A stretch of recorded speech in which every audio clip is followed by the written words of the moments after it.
Adhyakshi, but I want to take this debate further. I want to broaden the scope of this debate. आज जब चर्चा हो रही थी, कई सारे सुझाव आए शिक्षा के संबंध में, एग्जामिनेशन के संबंध में. I want to ask myself a question that many students ask every day. Why is our education system like this today? Exam system जो ब्रोकन हो चुका है, एग्जाम सिस्टम में जो फॉल्ट्स है, this is only a symptom. The real problem is with the education system. Gen Z के language में अगर बोलना है अध्यक्ष जी, fixing the exam system is only fixing the bug. Fixing the education system is actually fixing the source code. And fixing the source code is root and branch reform of our education system. How is our education system today? 16-17 years के जो बच्चे होते हैं अध्यक्ष जी, what do they face? एक बार उसके ऊपर चर्चा करना जरूरी है अध्यक्ष जी. जो नीट की तैयारी होता है ना, वो सिर्फ 2 साल से नहीं होता है, 7th 8th स्टैंडर्ड से शुरू होता है इसका तैयारी. रोज घर पे बोला जाता है 10वीं कक्षा में लाइफ का टर्निंग पॉइंट है, प्रेशर कुकर में शुरू होता है बच्चे. 11th 12th में हर दिन गांव से जो बच्चे जाते हैं कोचिंग हब्स में, कोचिंग सिटीज में, कोटा हो, पुणे हो, छोटे एक डॉर्मिटरी या हॉस्टल में छोटे रूम बनवाते हैं. 2 साल वहां, 3 साल वहां वो रहते हैं. और क्या पढ़ाया जाता है उनको? No creative thinking, no first principles thinking, no problem solving skills. सिर्फ रट करना होता है सुबह से रात तक, सुबह से रात तक. सुबह 4 बजे से शुरू होते रात 10-11 बजे तक.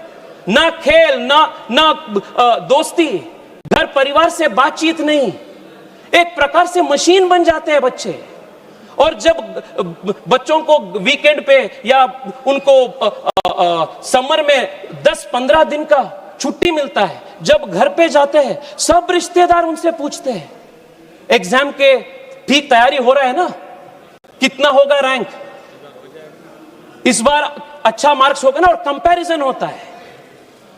जो पड़ोसी का बच्चा होता है उनके साथ कंपैरिजन होता है, दो रिश्तेदार का बेटी होता है उनके साथ कंपैरिजन होता है. अध्यक्ष जी, 16-17 इयर्स बच्चा, what is the stress that we are putting into. और मैं प्रियंका जी को आज मैं रिक्वेस्ट करना चाहता हूं, प्रियंका जी, आपने ये एजुकेशन सिस्टम के बारे में इतना टिप्पणी की ना, ये एजुकेशन सिस्टम किसका लेगेसी है? ये एजुकेशन सिस्टम में बोलता हूं 34 ईयर्स से जो नए शिक्षा नीति को आप नहीं लाए थे, this is the old education system which is producing clerks, which is producing no original thinking. आज देश में एक बड़ा प्रश्न उठा रहा है अध्यक्ष जी, why is India not building great product companies? Why is India not producing original research? Why are Indian universities not in the top 100? Because fundamentally our education system promotes rote learning, memorization and रट मार के exam पास करना. This has become the structure. और मैं आज बहुत गर्व के साथ कह रहा हूं अध्यक्ष जी, this education system is being transformed root and branch by the national education policy that our government has brought in 2020. This is the biggest change. हम एजुकेशन सिस्टम को चेंज कर रहे हैं. It was pending from last 34 years.